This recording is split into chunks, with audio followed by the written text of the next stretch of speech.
आम्ही 10-12 फॅमिली धरून एखाद्या विहारामध्ये हा प्रोग्राम करून घ्यावा, तर मग आमच्याकडून सांगण्यात येते की नाही, अशा पद्धतीने करायचं नाहीये. बाबासाहेबांनी जे धर्मांतर केलं आहे 14 ऑक्टोबर 56ला, ऑफकोर्स ते मास कन्व्हर्शन होतं. म्हणजे 3 घटना घडल्या तिथे. एक कन्व्हर्शन, दुसरं जाहीर धर्मांतर म्हणजे डिक्लेरेशन ऑफ कन्व्हर्शन, आणि तिसरं मास कन्व्हर्शन. तर नॉन बुद्धिस्ट लोकांनी जर करायचं असेल तर कन्व्हर्शन, डिक्लेरेशन कन्व्हर्शन, मास कन्व्हर्शन या 3 बाबी करायच्या. परंतु जर आम्हाला जर संस्कृती जर मेंटेन करायची असेल तर आमच्या पूर्वजांनी तिला दीक्षा घेतली, परंतु आम्ही दीक्षा घेतलेली नाही. दीक्षा न घेतल्यामुळे बुद्ध धर्माच्या अनेक कारणापैकी एक कारण आहे की बुद्ध धर्माच्या हेतू ऱ्हास झाला, असं बाबासाहेबांनी बोलले. आणि 14 ऑक्टोबर 56ला बाबासाहेबांनी दीक्षा दिली. दीक्षा दिल्याच्या नंतर सुद्धा आमच्या समाजातील जी आता जी एक वागणूक जी दिसते की त्या काळामध्ये बाबासाहेबांनी जी चिंता व्यक्त केलेली होती की दीक्षाच्या अभावी तो एका धर्माशिवाय 2-3 धर्माच्या व अन्य धर्माचे सुद्धा पालन करत होता, ही भयंकर बाब होती. म्हणजे दीक्षेच्या अभावी तो अन्य धर्माचा सुद्धा पालन करत होता. तर दीक्षेच्या अभावी जर असा करत होता तर मग इथे तर 14 ऑक्टोबर 56ला बाबासाहेबांनी दीक्षा दिल्याच्या नंतरही तो एका धर्माच्या नंतर दुसऱ्या धर्माच्या तो पालन करून राहिला असं दिसतंय. म्हणजे दीक्षा दिल्याच्या नंतर पुढील काही एक 15-20 वर्षाचा जो काळ आहे त्यामध्ये लोक कट्टर राहिले. मग हळूहळू कट्टरता ती मायनस होत राहते. बाबासाहेबांनी जी आम्हाला जी दीक्षा दिली, म्हणजे थोडासा प्रश्न विचारतो, 14 ऑक्टोबर 56ला बाबासाहेबांनी दीक्षा दिली तर फक्त माणसांना दीक्षा दिली आणि महिलांना नाही दिली का? बाबासाहेबांनी दोघांना दीक्षा दिली ना. ऑन द अदर हँड, जेव्हा आम्ही एखादी कॉमेडी घेतो, ती मुस्लिम कॉमेडी जेव्हा घेतो आणि तिथे 100 लोकांची मेंबरशिप आहे, समजा 50 माणसं 50 बाया, तर तिथे दीक्षा फक्त माणसाचीच होते. महिलांना दीक्षा आहे का? फक्त माणसांना दीक्षा आहे, महिलांना दीक्षा नाही. पण तिथे माणूस आणि बाई दोघेही कट्टर आहे ना. परंतु इथे बाबासाहेबांनी कुठलाही भेदभाव न करता माणूस बाई दोघांनाही दीक्षा दिली. इथे दोघे ढिले ढाले आहेत. काय बरोबर मिश्रण? इथे फक्त माणसालाच आहे, दोघे कट्टर आहे. इथे दोघांनाही दीक्षा आहे, दोघे ढिले ढाले आहेत. म्हणतो ना तो कुछ तो गडबड आहे दया, असं म्हणतो ना. कुछ तो गडबड आहे, आहे गडबड. त्यानंतर मुंजे जी होते ब्राह्मणांना, त्यामध्ये पुन्हा दीक्षा त्या माणसांची आहे, मुलीची नाही आहे. आता स्टार्ट करतील कदाचित ते लोक, आरएसच्या मार्फत येईल ते. आम्ही केल्याच्या नंतर देखादेखी करतात ते लोक, खूप लवकर करतात, इमिटेट करतात. मस्त ते जोरदार जे तत्व आहे ते मागे पुढे चोरून टाकतात आणि तेच तत्व चोरून मग डिफीट सुद्धा करतात आम्हाला, म्हणजे हरवतात. तर इथे पुन्हा माणसाची दीक्षा आहे, परंतु कार्यकर्त्यांची जी फौज आहे, मग यंगस्टर जे आहेत, आम्ही जे ओरडत राहतो की तरुण लोक चळवळीमध्ये नाहीत असं जे ओरडत राहतो, तर अशा पद्धतीने इथे दोन्ही फक्त माणसाला दीक्षा असून सुद्धा इथे दोघेही कट्टर आहेत, माणूस बाई. आणि इथे दोघांनाही दीक्षा असून सुद्धा ढील झालेला. तर ख्रिश्चन धर्मामध्ये पण दीक्षा विधी आहे. दीक्षा म्हणजे एंट्रन्स आहे. एंट्रन्स जर आम्ही मुलांना जर शाळेत टाकतो, 3ऱ्या वर्षी वगैरे अशा टाकतात ना, प्री नर्सरी वगैरे, तर आम्ही असं करू शकतो का की मुलाबाळांना असं विचार करायचे, शिक्षण द्यायचंच नाही, शाळेमध्ये पाठवायचंच नाही, ही रिस्क घेऊ शकतो का आपण? नाही घेऊ शकत. विचार करतो आपण की नाही, हा मागे राहून जाईल, ही रिस्क घेऊ शकत नाही. अशा पद्धतीने मानवतावादामध्ये जर सगळं त्याला आम्ही जर एंट्री करतो त्या बालकाला, तर तो मोठा होऊन जो आहे तो आपल्या आईवडिलांची सेवा पण करेल, रिस्पेक्ट पण करेल, होनहार पण होईल, एज्युकेशन रोजगाराच्या संबंधामध्ये सुद्धा जो आहे तो डायनामिक राहील. बाबासाहेबांनी तेच म्हटलं आहे की एक जे चांगलं जे कार्य तुम्हाला ज्याचे रिझल्ट उशिरा येतात त्याची सुरुवात तुम्हाला खूप आधी करायची असते. आमच्या मोहल्ल्यामध्ये एरियामध्ये नागपूर सारख्या एरियामध्ये समजा ख्रिश्चन मिशनरी जर घुसून जाते जिथे आम्ही 30% पॉप्युलेशन आहे, तुम्ही रोखू शकत नाही. आपल्या बुद्धिमत्तेच्या त्या लेवलने जे आहे बुद्धिजमला रोखू शकत नाही, म्हणजे नष्ट होण्यापासून. यासाठी की नागपूरमध्ये जर चळवळ संपली तर पूर्ण जगात संपली.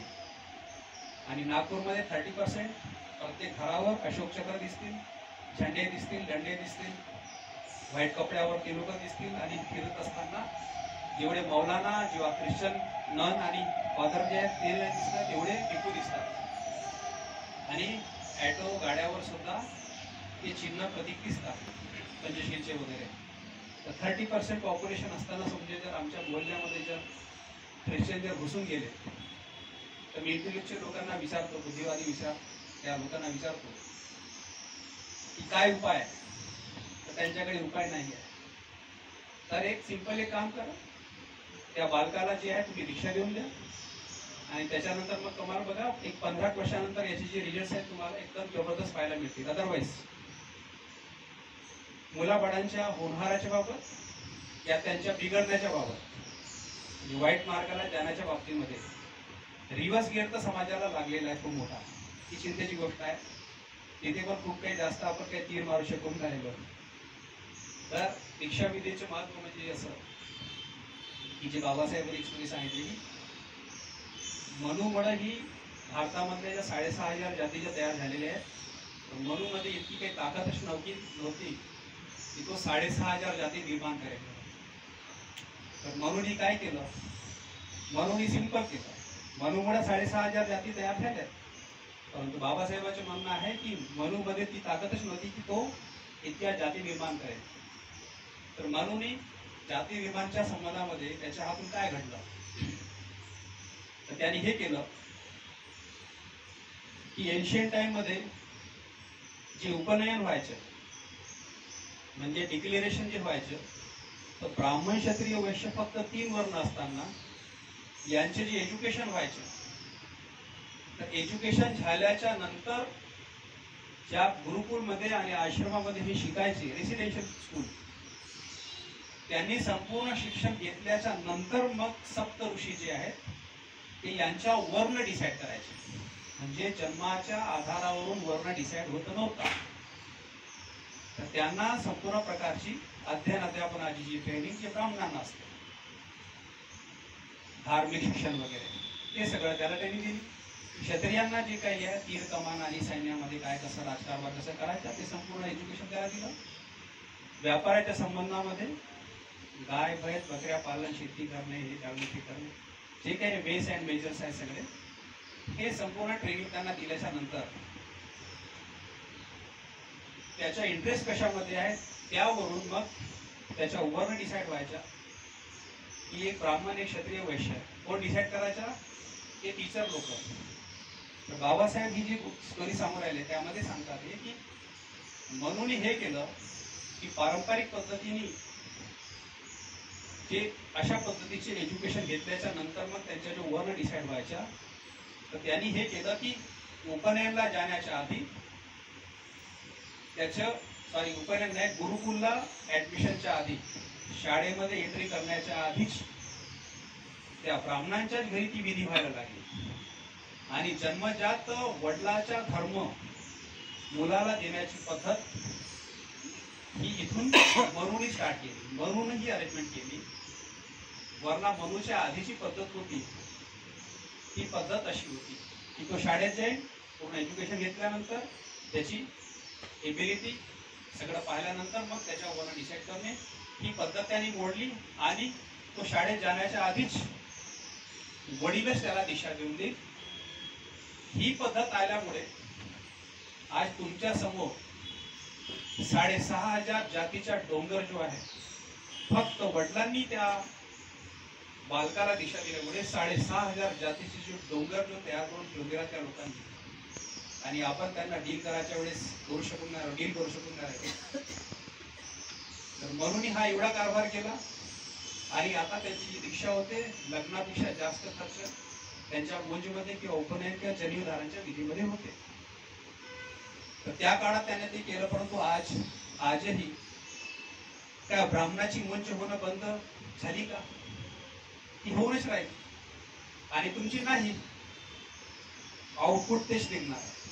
म्हणून बाबासाहेबांनी जी दुरून जे कोटी आणलेली आहे ही दीक्षा वेदीची, आम्ही पुढच्या वर्षीपासून SC ST OBC त्या लोकांची दीक्षा घेणार. करणार तो ती मास मुवमेंट राहील, मास कन्व्हर्शन राहील, ते वेगळ्या पद्धतीने. परंतु बालकांना जे आहे या अशा बालकांना जी दीक्षा आम्ही जी देतो आहे तर एक 10-15 वर्षाच्या नंतर म्हणजे 10% जो समाज आहे त्या 10% कार्यकर्त्यामधून जर 10% लोकांनी जर समजा ही जर विधी आपल्या घरी जर अडॉप्ट करून टाकली तर येणाऱ्या 15 वर्षामध्ये याचे जे रिझल्ट्स आहेत ते खूप चांगले दिसतील. विदाऊट शस्त्रांनी आम्ही जर बॉर्डरवर लढायला चाललो आहे तर आपला जो शत्रू आहे तो शस्त्रांनी तयार आहे. ख्रिश्चन मिशनरी आतमध्ये घुसलेले आहे.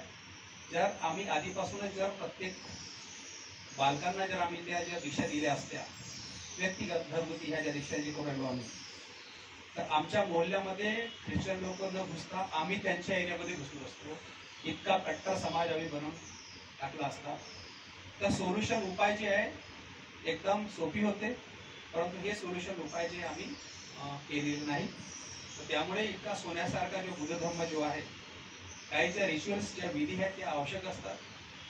आर्थरायटिस, डायबिटीस, स्पॉन्डिलिटिस, IBP हे सगळे रोग बाबासाहेबांना असताना सुद्धा बाबासाहेबांनी एवढा आटापिटा करून म्हातारपणामध्ये इथे दीक्षा द्यायला येतात.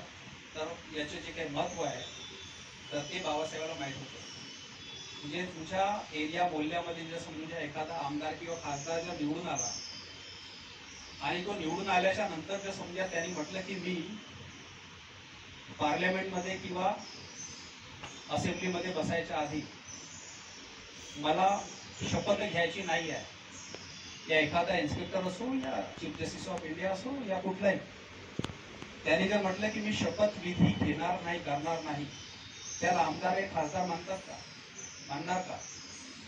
कॉन्स्टिट्यूशन ऑफ इंडियाच्या आर्टिकल 124 मध्ये स्पष्ट लिहून आहे की विदाऊट शपथेने जर समजा जर तो पार्लमेंटमध्ये या असेंब्लीमध्ये बसत असेल तर त्याला 500 रुपये पर डेचं फाईन आहे. किती? 500 रुपये पर डेचं फाईन आहे. कॉन्स्टिट्यूशन ऑफ इंडियाच्या शेड्यूल नंबर 3 मध्ये बाबासाहेबांनी